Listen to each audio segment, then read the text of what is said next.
it's all volunteers. Sorry about that. It's okay. The people that are helping, they already have their hands full. So if I want something done differently, we just have to step in and help. And it was just a slowly, every year you learn more about how things work in terms of where you get your money from. And we just kind of started saving, I guess, where we could. And we just started working towards little things, like the first grant that we got. And then from there, seeing like all the volunteers that actually did step up and want to help, and that we were growing the club and more people were curling, we felt in order to keep the thing going, we needed to get the concrete, because it was way too much work putting ice in, because we don't pay someone to do it. It's all volunteers. So it's something that everyone had talked about for so many years. And we just, I don't know, worked at it. The fact that we do everything by volunteers saves us so much money. Like we were still getting some help from the county every year, and we were able to just kind of sock that money away. And when people or companies in the community seen what we were doing just with our first set of renovations, it seemed like people thought of us when there was money to give out, and we just kind of kept going with it. Can you paint us a picture of what Elk Point is like? How big of a town is it? Okay, so it's about 1,400 people, and we're like an oil patch town. So there was a lot of really good years, but not in the last, 5 to 10. Like coming by money is not easy. Our town itself does not have any extra money. Like we don't get there. They don't have any part of the curling rink besides that. They don't charge us for water, basically. The county helps us out quite a bit more. We have a hockey arena in town. It's, the same state as we are, which is that it was built, 50, 60 years ago. It needs a ton of work. And just with the oil patch downturn and the economy the way it was, like, it seemed like now was the time that we needed the recreational facilities. People were down in the dumps. You need to get out. COVID happened. We're stuck at home. It just seemed, I feel like it became more obvious how important it is to keep the facilities going. So you're in a small town and you didn't have a very big membership base to begin with. So isn't that a little bit daunting if you need to go and start at the beginning? So yeah, how did you start? Well, like we were about 6 teams when we started, but like, there's like, I guess we started getting our friends involved, and then it just started growing, and it was growing to the point where like, okay, we actually have people coming now. And if we want to have bond spills and want people to come from out of town, we need to clean this place up. It needs to be, a place where people want to come and something that you can have pride in. And with more people curling, out of 10 people, you might get 1 volunteer, right? So, we just started getting, growing the teams, like, and started the juniors curling. And so then, we had 16 teams in league, and this year we have 18. Word of mouth, it just spreads in a small town too, right? Like people having fun at the curling rink, and we've got quite a few new people, and we felt to continue doing that, we had to start putting some work into the facility. So. Exactly. So where did you begin then? What was the first thing that was on? You put a list together of what your wish list would look like? Exactly. Like we still have a wish list. I guess we started with what we thought we could tackle, which, we knew the chiller needed to be refurbished. So that was kind of a priority. And then we also knew that a lot of the, like the flooring, the bathrooms that needed to be done, even switching out the lighting, we knew we had volunteers that would do that. So I guess we kind of that's why we went with that way. And then the entrance to our building, like when it would snow, it would get so icy, like it wasn't even safe. So we felt like those were things we must do. And the front of the building, if you saw the pictures before, was like green paint peeling off. So I don't know, I guess me being a girl, I think things should look nice. And that's where I started. Yeah. So you actually made it accessible though. it wasn't safe before. It's actually got like a concrete ramp now coming up to it, and can shovel the snow off of it, and yeah. Really, really good. So that was one of the first things. And you said that because you did something that people saw that you were doing something with the money, they started to actually give you more money. Yeah, like it's even just some companies, because some companies they'll have just a community budget, right? They give away money. So like, for example, we had Wawanesa Insurance, the local insurance place. They were looking to give money out, and they went to the Elks, and the Elks said, well, they've been doing stuff at the curling rink and we got picked for that money. And it just, yeah, I think if people know their money is going to not be wasted and there's going to be something to show for it, I think it's a lot easier to get people to part with it. So, and tell me about your clubhouse itself, or the bar area. What do you refer to it as? Do you talk about it as a clubhouse or as a bar? You just call Are you it, renting? Have you rented it out to other people? Was it a revenue gainer for you? and not really, except that we allow 4-H to have their meetings there, and the Lions have their meetings there. And again, when you're, I think, working with other not-for-profits, it just, your connections grow. And I think it helps when you're getting grants too, because you can actually, how many people are affected by this project? Well, we also work with all these other organizations that use it. So I think that helps. We do rent it, but it's not a huge money maker for us, but it's, yeah. But it was a mess too. Yeah, well, it was carpet that in a bar. So, I mean, and it was quite a few years old. So it, like, one lady just told me the other day that she can finally come to the curling rink and not be sneezing the whole time. Like, so yeah, it needed to be changed for sure. So I guess when you're looking at the list of upgrades that you have, and a lot of it is the cosmetic work, already you got a lot of volunteers to help out with painting, with pulling up the old carpet, with putting down the new laminate. Yeah, we did everything that we could ourselves. We even had a retired fellow who curled, and he like pretty much redid the bathrooms. Like, he was there for, I don't know, 2 weeks probably. He painted, he put in new vanities, he put in new stalls in the bathrooms. Same with the lighting. We have an electrician who's a curler, and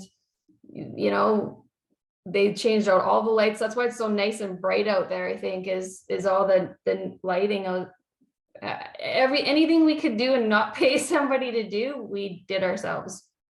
Wow, bravo. So that covered your first grant. And was it a match grant? Is that how it worked? Okay. Yeah. So you needed to pony up half of it? Yeah. And the county's been really good too. Like, if you go to them with a plan, like, here's our costs, here's what we're contributing, here's what the grant's contributing, can you pitch in this much? They've been very good that way, because they see we've got a plan and we're going to go ahead with it.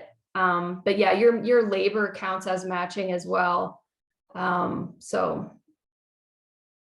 Yeah, exactly. So that happened, but still on your list was this idea that you wanted to redo the floor. Yes. And the floor is a very expensive item. Very. And it requires a great deal of work. So you were already applying for grants during COVID. Yeah, so we actually applied for the grant before COVID. And we actually went, the time we applied for it, we didn't really know about the whole putting a heated layer underneath. So, and then it takes 8 months to hear back on your grant. So by the time that came back, and plus it was fall, so we're not doing any work till spring at the earliest, requote everything, add in this heated floor, which we talked to a number of different places that really said, if you're going to do it, you got to do the heated floor. So even though we had to come up with the money somewhere, which means we didn't do the roof that we wanted to do, we felt like we have one shot at this, we got to do it right. So, and then with COVID, costs just had gone up so much on everything, like even to redo the roof, would have been way more than what I'd applied for anyway. So that made it a little tighter for sure. More of a challenge, that's for sure. Yeah. But you actually selected a floor specialist that was able to work with your volunteers. Simon, I know that you're there. How are you? There's Simon from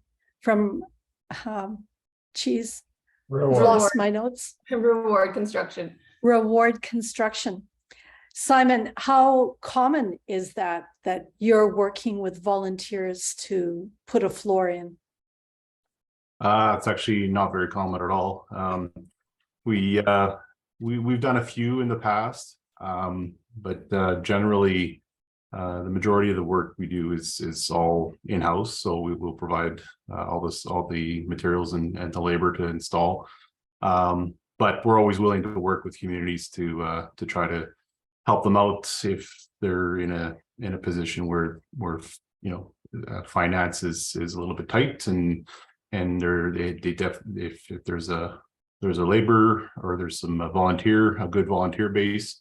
It's definitely we work with communities to make sure we can fulfill their needs with the resources they have, right? So, but for a curling club like Elk Point, you don't just show up there with your, I don't know, cement trucks and start dumping cement. No, there's definitely a lot of preparation, a lot of planning, a lot of meetings ahead of time. I met with Tyler and Pat and the group at Elk Point quite a few times before we actually put any type of equipment on site, and just figuring out, I guess, the responsibility matrix, figuring out, which group was going to take care of what scope of work. That was probably, that went back and forth a few times. And then we decided on, what fit their budget and what they figured the volunteer base could handle. And so that's what we decided to do. Okay, and not to give it away, but did the volunteer base, were they able to handle what needed to be done?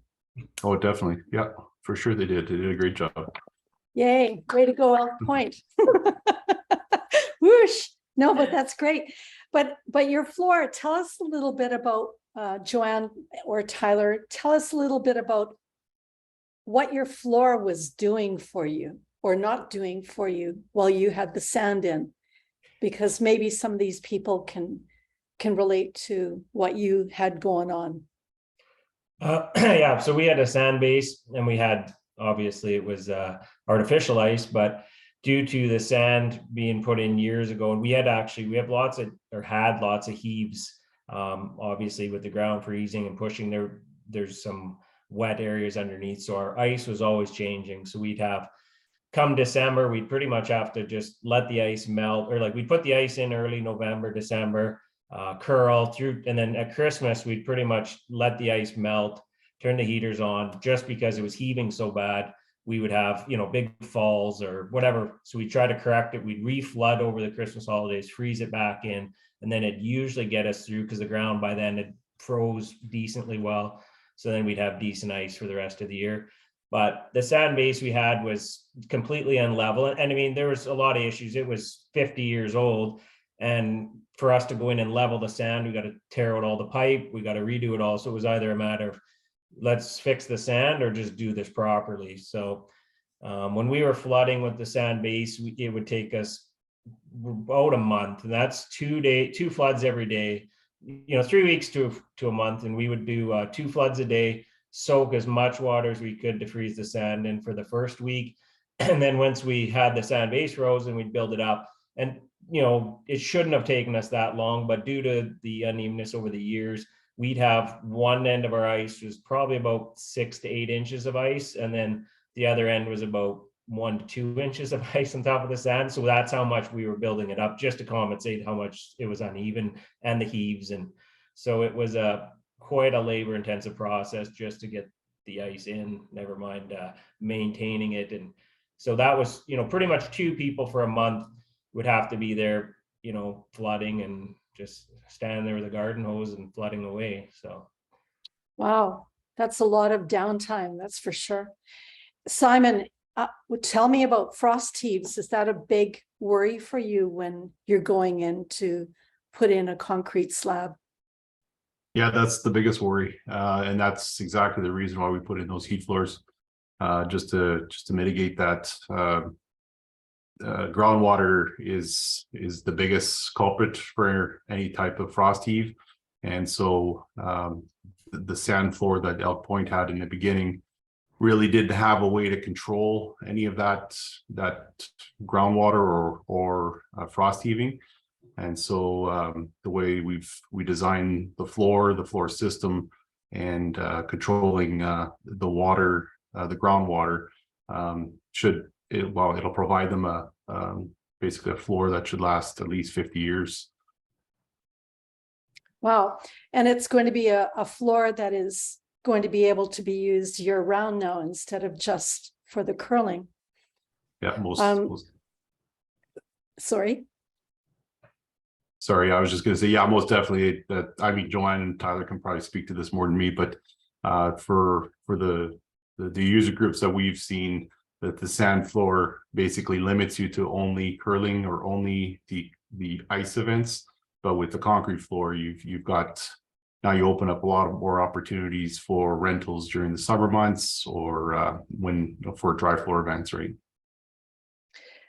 Now, Tyler, had you thought about, finding better ways of leveling out the sand, or was that no longer an option? Oh, for sure it was an option. I think we kind of came to the realization we had to do something. It was either if we're going to tear the sand floor up, re-level. Now we're still going to deal with these frosties. We're still going to deal, like, we could have definitely cut our flooding time and made it more user friendly if we just ripped everything out, leveled it properly. But in 5 years, with heaving and everything else happening, we're probably back to still adding the amount of water we needed to add. So we've wanted better ice. I mean, we have a pretty strong group and some competitive curlers as well. And with our youth programs, it's like, do we want to just put a patch on this? Maybe we spend $50,000 and we patch it and get it through, or do we just try to do something that's gonna, like, Simon said, be here for 50 years, give the kids in our community a fighting chance when they go to competitions, that they're curling on, competitive ice, and just have something that's not a patch. We've done, and you've seen it so many times, it's, let's just patch this for today, worry about it tomorrow. And we just thought, okay, it's time, with enough of the patches, let's do something that's, good, and then hopefully our building holds up around it. So Well, exactly, but I'm sure that the building will. It looks like it's not going anywhere, but also it's the other thing about what I had understood is that your water was actually running outside of the rink. Is that not what was happening too, when you had the sand floor in? Yeah, so we tried to seal the edges, but then due to the heat in the building and the walls, you'd always end up with some sort of holes, and then your water would start seeping out, or if you did a flood, you'd be losing it. We'd lay poly and try to keep ahead of it as much as we could, but you're right, for sure. We'd always have spring a leak along the edges, try to seal them up best we could, but didn't always work. So when I took a look on your Facebook page, I found pictures of from May of 2022 of when you first started to work on the sand, or to get ready for Reward Construction to come in and do their work. So what were you doing back then? How was your process, and how many volunteers did you get? So we had quite a big group of volunteers. Like, we probably have 70 curlers in the club, or roughly. So, and I'd say 10 or so really strong that volunteered throughout the program, or throughout the kind of the changes. And so we went right from day one to strip it. Like, we had all the poly lines for our floor before, for our artificial ice. We ripped all those out, hauled them away, and then we had to take all the header systems out. We had to take the sand we had in there was quite coarse, and there was quite a few rocks, and Reward was didn't want us using that, which is understandable. So we excavated all that material with, again, just volunteers. We had local companies that had skid steers and a local farmer that had skid steer, and said, yeah, here, have at her. Just they left it there for a month for us, and we'd had volunteers just jumping in, and some guys were learning how to run skid steer, but it was hours we could get on the machine, we'll take it. So it worked out well. So we dug out all the sand, and actually on that part, the town needed sand. They were doing some water line repairs, so they actually took the sand from us and hauled it away and used it. So that was kind of a win-win for us. So anyways, we dug that out, and then we got into more where Reward jumped in once we had the base all prepped and got it kind of ready. Then that's when we dug in our weeping tile and got the base ready, and then kind of Reward's process of setting up their floor. That's where we started from there. And that started in October, somewhere around the beginning of October. You were able to start putting the rest of it together for the floor. Yeah, mid-September, I think, is roughly when we started. Yeah. Okay. Yeah. Mid-September. And that took some time as well. Yeah, I think we were about a month maybe, or a little better than 6 weeks maybe, from start to actually pouring the concrete, somewhere in there. Does that sound right, Simon? Yeah, that's exactly what it was. I think it was about 5.5 weeks before we were, from when we started doing the prep work to when we poured the concrete.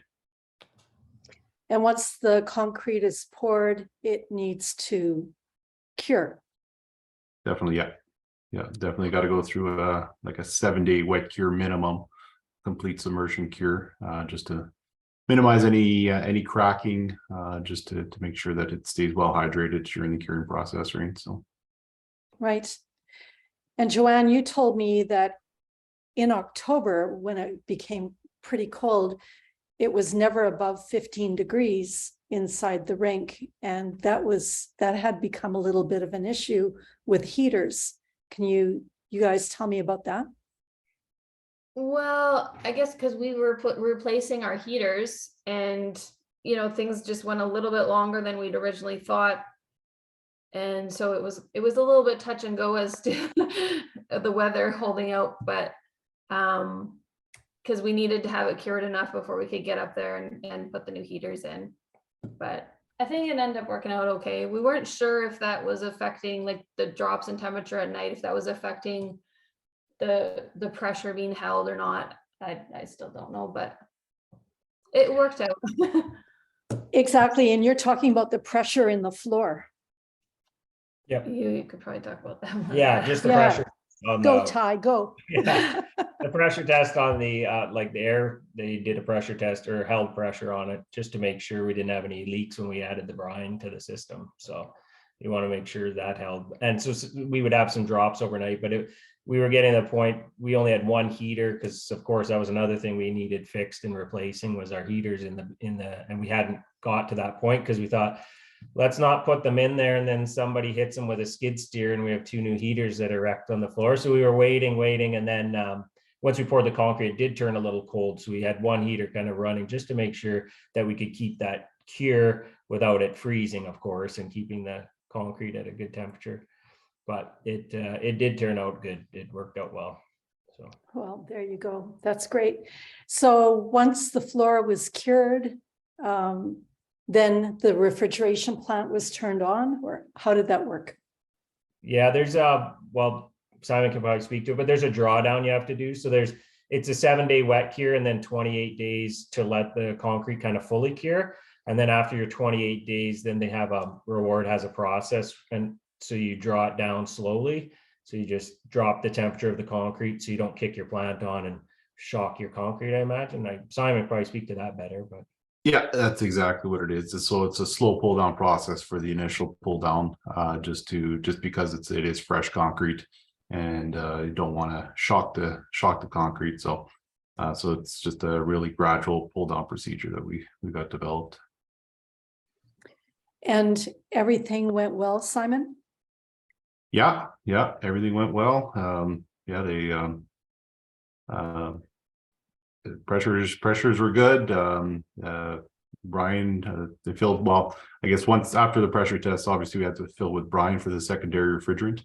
But once that was all filled up, they did a nice slow pull down, and we're able to make ice after that, right? There you go. Well, that must have been sort of a hallelujah moment for you guys, turning on the refrigeration plant and being able to move forward. So what happened next? Next is probably. A big repair to our plant. Oh, You yeah. don't want to hear about that. Yeah, that's what happens when you don't run something for 2 years and you turn it on and they say, "Oh, you should have maintained it better." And we need $30,000. That's community buildings. That's what happens. Yeah. So where did you find the money for that? We're still working on it. That's rather tragic, but I expect you're exactly right. If something isn't working for 2 years, you can't really expect that it's going to be running the way that you want it to be. Okay, so you were able to get that repaired, and 30,000, at least it's not an entire new refrigeration plant. Yep. Not yet. Yes, That's on our exactly. wish list. Exactly. So you were able to get your plant up and running, and then you got Kevin Grumetza come in with his hack sheets. Why did you decide to go to the sheets in the first place? Well, it was kind of the same thing. We decided, or we thought about it, and we're like, all right, we're going to have new ice. We're going to have a new product. We hated the white ice. I don't know how people say they like it. The way our arena is set up, or our rink set up, we have no room. So we're mixing white ice near the concession with, 6 to 8 guys with rubber boots, and there's water everywhere, white ice everywhere. We're pumping the stuff, and then your sprayers freeze up. I'm maybe not good at it, but I didn't enjoy it.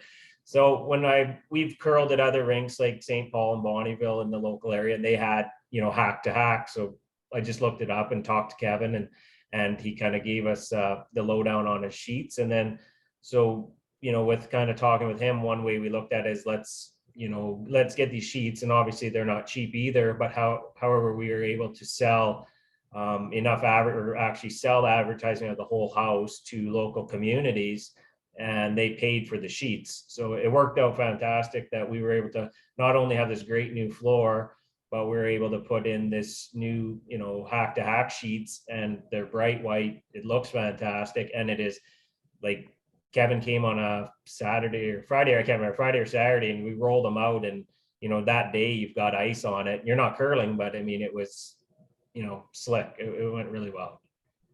So Kevin, tell us about what you did up there in Elk Point. Well, like I always do, I guess. I knew, and I said to Tyler as soon as I got there, this was going to be a fun install. Really great.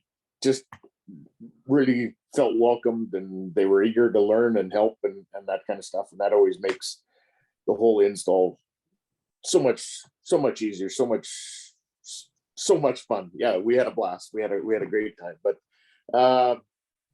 yeah, we sprayed the floor down. The floor was, believe, Tyler, I think we had her set at around 27, 28 degrees. And to start with, sprayed the floor in, put a layer of ice on, and virtually about a minute or a sheet to unroll it and line it up. And once that was all, we were all good. We got thumbs up from everyone and started spraying them in and tacking them in. So how many people did it take to do all of that? Well, I'm not sure exactly how many were there. It's one of those things, the more that see it and understand it and see it go in, and is great. But normally, 2 or 3 people is really all it takes. So Really good. So the you started on a Saturday, I think. Did you not? You were there on a Saturday, and yeah, I believe. Yeah, I think Maybe a Friday. It was a maybe Friday. Yeah. About 8 in the morning, I think. It was about a 2-hour drive to get there and deliver the sheets. And I think we started probably around 9:30, I guess, time. Hey? Yeah. And in in 10 minutes, we had the sheets all laid out, unrolled, lined up, and started spraying water. So, yeah. Really good. And you always, or you nearly always go for the first install. Is that right, Kevin? Yeah, there's probably only about a handful of sheets that I haven't been able to install. Obviously during COVID with the travel restrictions and that kind of stuff, there was a few curling rinks around, hockey rink down in Washington that we did, through Zoom, through a FaceTime, and it works. It's still, you only see what they allow you to, what they show you, right? So, but it does work. It does work. So yeah, I'd much rather be there, but yes. But there is a difference between using your sheets and using ice paint. From what I understand in Elk Point, they're running their temps a lot warmer than what they would if they had ice paint in, and they're running their ice a lot thinner too. But you had a crazy floor, so the thinner part, I can't give you a lot of credit for it, but certainly running it a lot warmer. Tell us about that, Tyler. Yeah, so and it was a lot to do with the ice thickness, because our floor was so uneven. So we'd have to really run it cold, because in some portions of the ice surface, you had 6 to 8 inches of ice that you're cooling. So our plant ran at 19 degrees Fahrenheit when we were running it before. And now we've been pretty consistently about 26. And it seems to be, so it's a huge savings on our bills for sure. And also it's, obviously the plant's not running as much or as hard when it kicks in. So it's nice that way for sure. That's a tremendous difference in temperature. I think that it's 1 degree Fahrenheit is typically 20,000 kilowatt hours in an ice rink. That's my background. So for you guys with the 4-sheet curling club, I would say it's probably 5,000 kilowatt hours of reduction per degree Fahrenheit, something like that. So that would be a tremendous energy savings. You're not paying a lot of money though for your electricity, are you? Do you know? I think that you're paying around 10 cents a kilowatt hour. I think it just went up. I think Oh, did it? Yeah, that's our biggest expense, is our utility bills, of Oh, yeah. course, for sure. So yeah, exactly. Well, in Ontario now. Oh yeah, okay. Yeah, in Ontario, I know that there are some places that are paying 23 cents a kilowatt hour. And in Massachusetts, they're paying in US dollars 18 cents a kilowatt hour. So that's a little bit more than what they're paying in Ontario. Kevin, you're nodding vigorously there. Well, when we're talking about power, I was in well, I'm going to butcher the name. It's Hugelson, Norway. There, when I was there, they, on the front page of their Oslo paper, said the power rates hit all-time high. We did the conversion, worked out to $1.06 Canadian a kilowatt hour. Wow. So yeah, which is $17,000 a month for power at the Headmark and Curling Club in Hammer, just to run the plant and stuff. Yeah, we've seen a lot of curling clubs around the world and hockey rinks as well, who cannot afford to stay open anymore, especially with the energy crisis in Europe. I think that we're a little bit more protected in North America, but we do see that natural gas is going up, electricity is going up, so it's coming. So you guys being able to save by running your ice thinner, and those compressors just aren't running so much anymore, that's going to make a difference for you as well. So, but that's all good and fair, but tell us, what is your ice like? It's normal. What most people have is normalized. We actually just had our biggest fundraiser. It's our Oilman's Bonspiel. And so we had teams from, different communities come, and they've curled there. Many of them curled there over the years, and rave reviews about, our keenness, the true, like on our outside sheets, curlers will know this, but we used to throw negative ice all the time. You know, you throw the opposite turn and put the broom over here, and it might end up, and it was fun and gimmicky for people that didn't like to curl. But once you became, you know, you knew where you're supposed to throw and put the broom, it was frustrating as heck. So the people that came and curled in it, you know, couldn't believe the change, you know, how keen our ice was, and obviously how much truer it was. Like, you know, you throw your weight and you're just like it should be. You have your draw weight, it'll move across, and if you throw your takeout weight, it moves less, and no more big swings and no more falls. It's fantastic. It's really nice. Oh, there you go. So it's 5:09. Normally I was going to go until 1:15 to open it up for questions, but I'm going to open up and anyone who wants to ask any of the people here questions, put your hand up and let's go.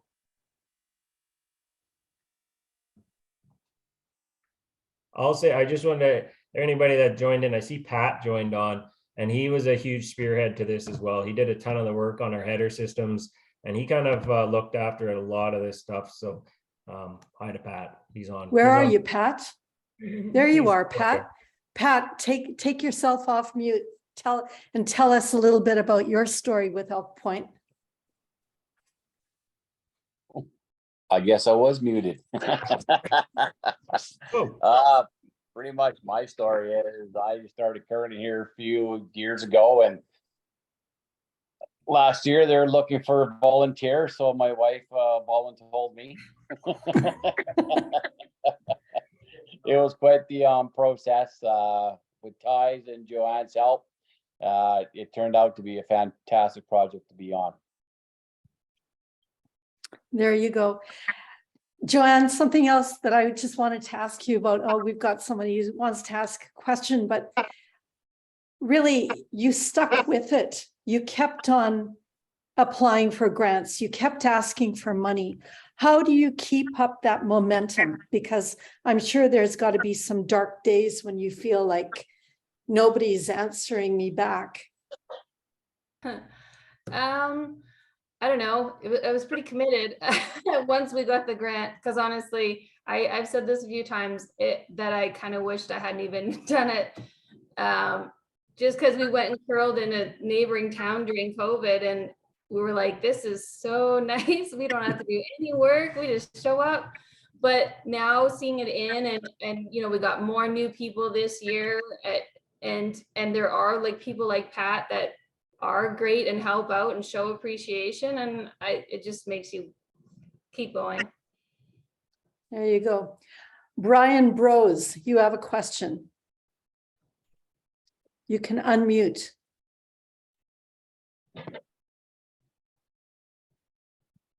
Tell us where you're from, Brian. No, we still don't hear you. I'm from Brighton, Ontario. Are we there now? We hear you now. You're Thank from you very where? much. Brighton, Ontario. Okay. I've been president of Brighton Curling Club 13 or 14 times. I'm a member for 52 years. A few years ago, about 5 years ago, we put in a new compressor system, which has really helped us. It's cut down our expenses a lot. It's a computerized system, which, you know, it cuts itself in and out. The ice maker sets it, and if we're not doing the weekend, it changes degrees. It's been a perfect system for us. Back in the early, probably 80s, late 70s, we had a sand base that we did as these people did. We put in a cement base, far more economical for everybody. But anyway, I enjoyed this webinar. I'm very glad to have participated, and our club is doing very well, and I hope these people have success. Thank you. Brian, are you using the ice maker's mistress? No, we're not. Okay. Because I've heard that in curling rinks. I hear that quite a bit. So I thought that maybe that was something that you were using. No, we haven't put it in. It's just in our club, we have 250 members, but I don't think at this point we can afford it. you know, we're doing very well, but, you know, we can't afford to overextend ourselves. And, you know, so hold your own, and that's what we try to do. And, you know, like I said, I've been on the board of directors for 40 some years, and, you know, I'm very happy with what's happened here. Well, thank you. Thanks for your contribution there, Brian. Anyone else have questions? Karen, go ahead. You need to unmute. Yeah, hi everybody. Karen. So I got on late. Was at the dentist, couldn't get out of the chair. I'm from Jasper, Alberta, for the Jasper Curling Club. We put down vinyl sheets. I'm sorry, I obviously missed about half of this thing, so if I repeat things, bear with me. We put down vinyl sheets last year for the first time. What my question is at the end of the year, the storage and putting them away is an issue that we're having. And I just kind of want to get into some ideas from other clubs. Do you use a roller system to store them on? Like our ice maker, I partially trained him a couple of years ago. He's very new. I was just basically a helper before that. So last year he put everything away all by himself, and these pieces of vinyl are so heavy. He couldn't get them rolled up, so he ended up folding them, which of course now there's creases in them. So hopefully they might eventually flatten out. But just want to get an idea about putting them away at the end of the season and what other people do and how they store them. Who wants to answer that? We haven't put Kevin. ours away yet. Yeah, exactly. You guys haven't put yours away yet. Kevin, do you want to talk about that? What about your hack to hack sheets? You're on mute, I think. No, you're not. Yeah. Well, I guess, Karen, about the only thing I can really tell you is you need to go back to the folks that you purchased the mesh from, and hopefully they have some suggestions for you, because obviously it's not my mesh that you're using. So Nope, it's not a mesh, it's a vinyl. It's 3 pieces per sheet. yeah. It's vinyl. So I guess my comment is whoever you purchased that from, was there no instructions or nobody came out to it? We're pretty remote here, so no, we had to do it on our own. What do we do now? So are you saying that the hack to hack is a mesh, not vinyl? It's a nylon weave. It's a mesh. It does have little perforations in it. Yes, that's correct. Okay, because we use like that kind of thing for the houses, but we have just plain straight white for the sheets. Okay, almost like a ordinary poly bag, like a silage bag or something like that. It's something similar. Yeah, I've seen the photos on your Facebook page. Yeah. So there are some roller systems, but there are some roller systems that are out there that I think that there's one from one of the gym floor places. If you'd like, Karen, I can send you some information about it, because I have talked to them in the past about different solutions out there. I met up with them at one of the trade shows in Buffalo, New York, back last May. So does anyone else have any comments about that? Karen, I'm Blaine. Oh, sorry. No, go ahead. I'm Blaine McMillan. I'm actually manufacture the sheets in partnership with Kevin. But what I would share, if you've got the vinyl there, you know, whatever its construction is, you know, you gotta, if it's creased, you just got to get some heat onto it. So I don't know if that's, you know, it's certainly not an open flame, but heat guns or something, you know, with some heat, you might be able to just calm them down and flatten them out. But if you're just going to kind of unfold them and hope that they're going to kind of flatten out for you, that is, in my opinion, I do not think that's going to happen. So I would encourage you or recommend you to try and get some heat on them. And then of course, come summer, they have to be dry. So they have to stay until they're dry. and then roll them back up. We send ours out with a core, so it kind of helps with that, keeping the sheets uniform. And of course, in Kevin's sheets, we're doing the full rink, so the full sheet, sorry. So we do a hockey rink as well for him that he gets some amazing results out of that. But on the curling side, it is a big, heavy beast, but if you can roll it up smartly, then there are systems out there to help you with that. But since you're running in sections, maybe they'll still work. I don't know what their what their design and their intentions are, but for your original question, just get some heat guns and try a test, and hopefully it might flatten them out a bit. Okay.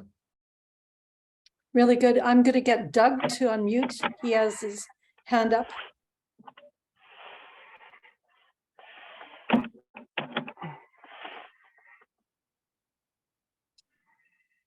Where's Doug?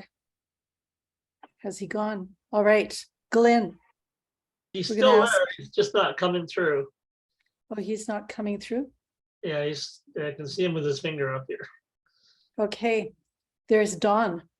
But I was looking, oh, there's Doug. Doug, say hello. It's not Doesn't coming. work. No.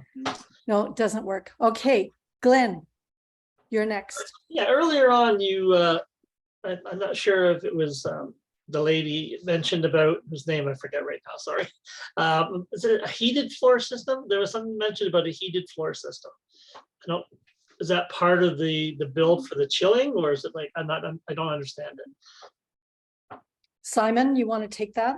Yeah, I can speak to that. So essentially what the heated, it's a heat layer underneath the styrofoam.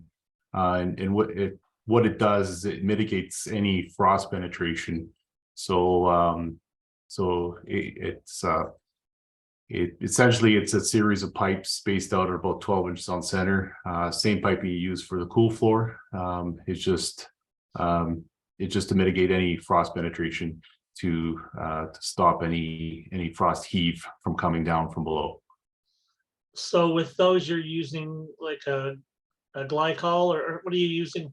Yeah, you can either use a glycol or a calcium chloride solution. Both will be fine.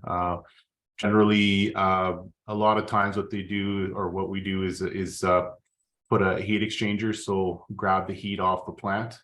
Yeah. And then that'll generate the heat needed for the heat floor itself. So just to create some efficiency out of your plant, you can grab some of the heat and circulate that through. So what would the temperature of that kind of be then? Like if your ice is, if your chiller is trying to bring it down, say 26 degrees, what would that be below your insulation? Like just like 35 or something, or? Yeah, just above freezing. Yeah, exactly. So Okay. just so there's no frost lensing happening below the floor. Okay, good. Thank you. I have a question from Wendy Musselman. She says, what type of grants did you go after? Yeah, we got we call them CFEP grants, Community Facility Enhancement Program. It might be actually just an Alberta grant, I believe. And they're matching grants. I think they have two streams of like for small funding goes up to 125,000, and then I think they have a process for if you're asking for more money than that. Exactly. It varies from province to province. There is a link to a bunch of different grant possibilities, province by province, on Curling Canada, but it hasn't been updated in a while. And you really need to sniff around to see what kind of money is available. I know that Alberta, there is some interesting grants available. British Columbia has got some interesting grants. Ontario has got, I think it's the Millennium Foundation, which is interesting for grants. But for most of the federal grants within Canada, you need to go through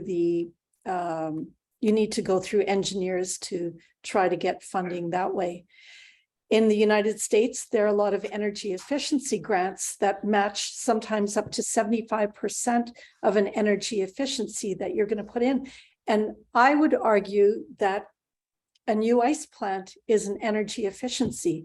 So talk to your reps and see what you can get out of them and see if they can make a commitment, because in the States, especially, they're telling you that they need to make sure that their customers are saving money. So that's one way that they can do it. And why not start with a new ice plant? Pat tells me that he switched mics and he wants to ask a question again. No, Doug. Sorry. Can you hear me this time? Yes, we can. Doug, You can. go ahead. Thank you. I don't normally use this for webinars. So Doug Geary, I'm from Uxbridge, Ontario, from the Uxbridge Curling Club. We're about 140 kilometers west of Brighton. Just for Brian, you can figure out where we are from Brighton. Did you get into the cost at all about replacing the concrete? I'm very curious about that, or replacing the sand with concrete. We have a 4-sheet rink as well. Right. Joanne? I guess it'd be difficult to say because of the amount of volunteer work that we put in, but for us, I think the concrete floor was roughly around the $240,000, and that's for the cooling floor. And then we had another $60,000 to $70,000 for the heating floor system. So overall, I think we're close to that 320 probably. And then that, of course, doesn't take into account the volunteer hours and stuff, but that was kind of the money we needed to come up with on. So, I mean, I guess that's not really a fair estimate of what it actually cost, but that's what it cost us. You guys had 3 volunteers for every reward worker. So you had a lot of volunteer work helping with that project. Yeah, that's for sure. I'm sorry, Simon? Tyler, that was 240 for the concrete floor, and then how much for the heat? The heat floor was around 60 to 70,000. Okay. And so that included all the piping and the new headers and the heat pump and everything else included with it. So Okay. And do you have did you save like 20-25% by having volunteers? Did you figure that out at all? No, I don't think we really nailed it down exactly, because we kind of started working with reward right off the bat and put those numbers in, but I would say, well, maybe. I think we got other quotes for people to just come in and do the whole thing, and I'm pretty sure it was pretty close to 400 if we didn't lift a finger. Simon could probably tell you that better, but Yeah, for sure. And Simon, do you go to Ontario? Yeah, definitely. Yeah, we travel all over. So yeah, definitely, Doug, we can touch base maybe offline, and we can discuss some of the details for your project, and we can work out some budget pricing for you. And then kind of we can go through the same process we did with Elk Point. If you do have a strong volunteer base, we can basically provide a list of some of the tasks that the volunteers can do, and then provide credits for those volunteer hours. Simon, Colleen, you don't just do curling rinks though, do you? No, we do ice hockey rinks, we do curling rinks, we do anything refrigerated floors. We've also got a manufacturing arm that does dasher boards and spectator seating. So we're well versed in the ice world, I guess. What's one of your biggest projects? So the biggest project we've done Rogers Place here in Edmonton. We did the ice floors for the community rink and the event center. And we did speed skating oval up in Fort St. John. There was 2 back-to-back ice surfaces and second level speed skating oval. So that was the 2 biggest projects we've done. All right. Next is Jim Roberts from Kincardine. Hi. So yeah, we have a 4-sheet sand-based curling rink. It's about 60 years old. Yeah, and it takes us a good 3 weeks to make ice. So it is a bit of a pain, and it's all done by volunteer labor. I'd be interested to understand how long those sheets, those hack-to-hack sheets last. How many seasons can you get out of them? Kevin? All right. Well, Jim, to throw out a number to you wouldn't be fair, but seeing what we're in the 16th season now With the same sheet? with the same sheet. Really? Where- Wow. Yeah. The very first club was Wasatna 2-sheet rink, and there's pictures on my webpage. They're still using them today.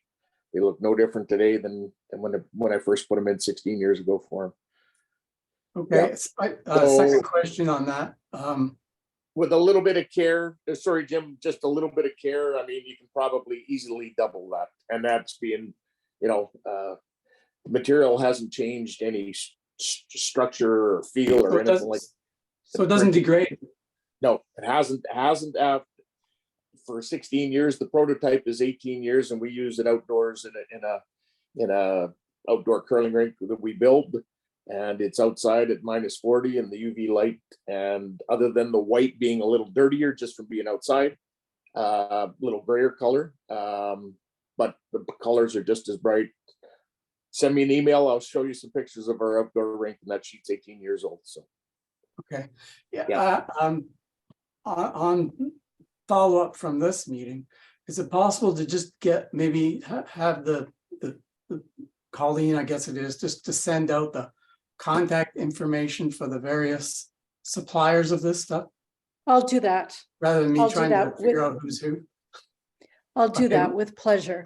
Yeah. Other question I problem. had was, so this project, I was having a little bit difficulty trying to figure out where the benefits, how they were divided up. So for example, I heard that, following the changes, the concrete pad and the I don't know what you call it, vinyl sheeting stuff, that the ice thickness was reduced, but I wasn't quite sure. Was the ice thickness reduced just because you went to a concrete pad, or was it reduced also partially when you went to this sheet material? That's Well, really that's a great question, and it's a little bit hard to answer. Tyler, you take a stab at it first. Sure, I'll just say for sure the ice thickness obviously was due to now we have a level floor. So Yes. we were just pouring, half an inch of water versus trying to, even it out with 6 or 8 inches of water. I've never put in other rinks without, hack sheets or vice versa. So maybe Kevin can speak to that. I know we have about a ½ inch is all we put over top of the sheets, and we're curling on it, and it's fantastic so far. So as far as other product or, obviously the huge reduction in ice was to do with the sand floor and being unlevel. And then maybe Kevin can speak to. Okay. And I guess my last question, so beginning to end, you started work maybe sort of like middle of the summer, and you were making ice by November? Is that fair to say? Yeah, we kind of started because we weren't curling. We shut a rink down because of COVID. So we kind of started picking away at some stuff, and then we just had volunteer work. So probably we started in May after the frost was out, and we started pulling pipes and doing that. But it wasn't, it was mainly just weekend warriors or show up in an evening and get some little projects done. And then once we had kind of the base prep, that was everything pulled out, and we were right to our subgrade. Rewards showed up. That would have been middle of September, and then a month, and we were pouring concrete, or the 5 weeks, and we were pouring concrete. Okay, thanks. Next is Don Bork. Hi there, everyone. Can you hear me? We do. Okay, perfect. Hi, I'm Don Bork from Sarnia, Ontario, so just south of Kincardine. I have lots of good comments here. It's a great success story that the couple there, have, and a lot of work and a lot of effort from volunteers. A lot of clubs in our area are in a very similar situation. Our club, personally, the Sarnia Golf and Curling Club, is about 60 years old. We are going through a compressor refit next year. We are in the grant process right now, and I can understand the woes, trying to find grants and trying to find money, and through Curl On, and also some other local foundations that are trying to give money. What my question is for Simon. So Simon, we have our floor is 60 years old. it's a decent floor. It's not within a 1/4 inch spec like you probably are striving for, or less. We have 2 inches of ice at one end and 3/4 of an inch at the ice at the other. It's only a small area that has 2 inches of ice down in one corner from settling. We're on really good sand. We do not have a heating system underneath. We never have heaving, which is great. My question is, going from sand to cement is one thing, but what about cement to cement? If, let's say we get the compressor, once we get the new compressors, to me, that's a 30-year commitment of going forward for the curling rink, which is a huge step. Going from cement to cement, would you leave the cement in place, use that current brine system for heating, put insulation over top, new piping, and so on? Or would you rip the cement out and start over? My opinion, I would rip the cement and start over. Just being because I'm assuming it's plastic lines you got in that current floor.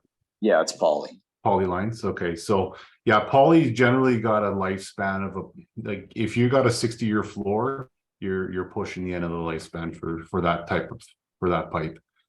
So to put a $300,000 to $400,000 investment on top of that would be risky, in my opinion. It is definitely more money as opposed to just putting over top, like to rip out and replace. But for longevity's sake, it's worth the investment for sure. So our situation is 8 sheets. So it'd be a huge expense. And it is a multi-use facility. We have a golf club along with it, which 75 carts and 700 bags of golf clubs in the summertime. So it's well utilized. So it wouldn't be just an expense for curling, because obviously half the year is used for golf as well. But having said that, I feel that under the floor there is some leakage now, not very much. Like we have some, we fill the expansion tank maybe like a gallon, maybe a year kind of thing. So not a lot of leakage, but I can tell with my white paint that there are some areas that are weeping. And find that would be virtually impossible, I would think, because it could run down the pipe for miles, right? It can, yeah, and it can be difficult if it's not obvious, if you can't see it in a header trench, or if you do have a return end trench on your system. If it's not noticeable at a mechanical joint location, it can be quite difficult to find for sure. Yeah, we replaced the header, all the headers. There's 3 headers actually, and we replaced those with PVC about 10 years ago. Okay. And but yeah, I'm slightly concerned as well with the big expenditure that's coming up. That what happens if the very next year we have a catastrophic failure in the floor, right? It's going to be a big deal. Absolutely. I was just wondering whether you would recommend ripping out the cement. Yes, I would. Yeah, for sure. You would never do it over top? It would depend on the life of like, if it was a slab that was 10 years old, 15 years old, it might be worth it with showing no signs of leaks. We have done a few in the past like that. Basically we use every third circuit to create a heat floor loop, and then insulate on top. We're just leaving. And then so it is possible for sure, but just being that your floor is 60 years and aging some more and showing signs of leaks, it would be probably a wise choice to go with remove and replace. Yeah, the one thing I will comment is the floor. I've been there for 32 years, and the floor has maybe 3 large cracks that when we cool the floor down, it opens up probably a 1/4 inch. Yeah. And no leaks there. And everybody freaks out when they see these cracks, but I just lay a paper towel over the top, don't allow any water to go down there, and it's been perfect. We don't have any, nothing changes. So for sure. And you say you're on it sounds like you're on a good base. You got a good sand base, you got good drainage. And that's the key. Alberta soil is mainly clay, so it retains a lot of water. And so that's why we install a weeping tile system to mitigate some of all the groundwater as much as we can, pull it out to keep it as dry as possible. And then with the additional heat floor, that just gives us this, some more stability and more reassurance that you won't have any heaving from the bottom, right? So, right. Thanks a lot, Simon. Thank you're you. welcome. Everyone. We have a comment from Helen Becker, who's in St. Louis, Missouri. She says, Tyler and Joanne, congratulations. Usually a big project is led by a small group of dedicated volunteers who lead and motivate a larger group of volunteers. How many people did you have in your core project leadership group? I think probably 4 or 5 of the core. Yeah. And then, people we would just pick. We would try not to pick on too many people too often because we'd be phoning them every night. But I'd say 4 or 5 that really, like Pat took the bull by the horns on some stuff. And, Doug Lindquist was another one. He's a retired retiree. And so he was able to spend a lot of time in the rink helping. So there was, kind of a 4 or 5 group that kind of led everything. And then a lot of people picked up and helped out. And is there anything that you would have maybe not done or done better in this entire process? I think for me, it was a real lack of information. I think that's where these things are interesting. And when we started and, we kind of went into it and just said, okay, we want a new concrete floor. But with a new concrete floor, there's so much more to it, like just about how to set up your building, how you want certain things, even what are you going to do with your ice at the end of your season, even from, the lady in Jasper one, how do you roll up your sheets, like all these things, and then where do you store this stuff? And even just the whole project as a whole, I always thought like Curling Canada or somebody, it would sure be nice if they had a go-to and like, this is who you talk to. If you want to build a new floor, here's our spec or our designer or people, like you're doing, Colleen, just have a bunch of people with information. I think it's fantastic because we went into it in the dark, and I think we hit, we did well with hitting the main things and didn't miss too much. We had to circle back and fix some things, but that would be the biggest thing is just, I wish we could, would have had like a project plan and really understood the whole project before we started. That would be the biggest thing. I think that's difficult. Simon, what do you think about that? Is that easy to do? Is it something that is, I don't know, is it your secret sauce? Is it something that is you don't feel bad about disclosing, or Kevin?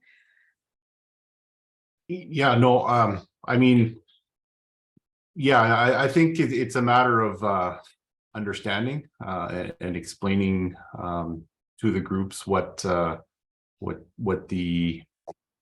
I guess we've gone through it, but the user groups haven't. So it's a matter of explaining every step and educating. I think moving, yeah, that's definitely key to make sure that everybody understands what their roles are and what the expectations are. There's you can make assumptions, but it's not always good to assume, right, that everybody is of the same understanding of what we are, right? So yeah, it's a matter of education, I think. Well, and also if you laid out all of the steps and showed them what it was going to look like, wouldn't everybody be freaked out and scared? It's also, I think, another part of it is that just every rink is so different. And I mean, Reward could come up with a game plan and say, this has really worked for, this rink that we did. And I don't mean it so much from the construction point. I just mean, there's just so many things that are site specific for your own rink. And like, you get into the project and you think, man, we should have did this or we should have did that. And it's not a cookie cutter that you can just say, well, this is how you pour a concrete rink and a curling rink. Well, there's entrances, exits, mechanical rooms. Where are you going to put this? When are you going to store this? Like, it's all part of the project. And it is overwhelming for us never doing it before, for sure. There you go. Kevin, you had something you wanted to say? Well, I just, go back, even with Simon and even Tyler, I've been to hundreds and hundreds of rinks with over 1,000 sheets out. Tyler's right. There's no such thing as a cookie cutter curling rink or a hockey rink. They're all, each one comes with its own little challenges and that kind of stuff. And I guess, without telling the whole secret, the whole idea is when I go and install the sheets, I work with the crews there, the volunteers or their ice makers, and everything that I know and learned over the years, I relay that onto them and work with them and for the most part, I'm a phone call away and to Karen there in Jasper. Karen, if you want to send me an email with a phone number, I'll be more than happy to help you with the stuff that I've learned over the years and help you with your situation there, even though that's not my material, but I'll be more than happy to help you. Just send me an email, please. Okay. It's interesting because ice making is really a talent and a passion, and especially for curling, it's way worse than hockey ice. I don't mean way worse. I mean much more passionate than hockey ice is. So that's really what I mean. Any other questions, or are we going to tie this up? Yeah, we got more. Glenn? Yeah, Glenn, go ahead. Yeah, Glenn from Uxbridge again. Just one question, and it's probably more for Simon. Access into the building. I saw the picture of the concrete leveler. I'm not sure what you would call the big fan that levels the concrete wall before it cures. We really only have, I think, two 36-inch doors that go into our building. And obviously you're out now. I think you're in Alberta. I'm not sure. Is that all you need, or do you need to typically would need to have a bigger access than that? Yeah, we've got different sizes of those finishing machines. I mean, obviously the bigger the machine you can put on there, the flatter the floor you can make. But if we do come to certain, just like Tyler was saying, every rink is unique, and and every rink has its own, we were fortunate, and actually in Elk Point they had a great big overhead door on the one end, so we were able to bring in our big equipment.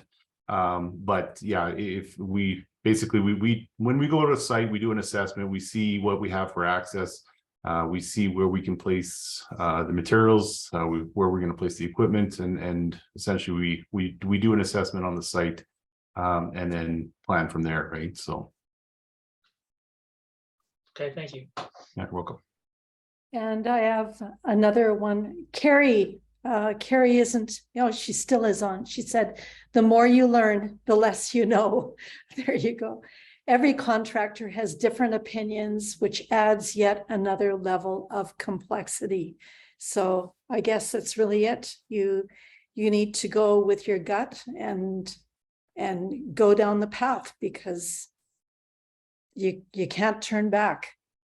Is that right, Joanne? True. There you go. Any other questions?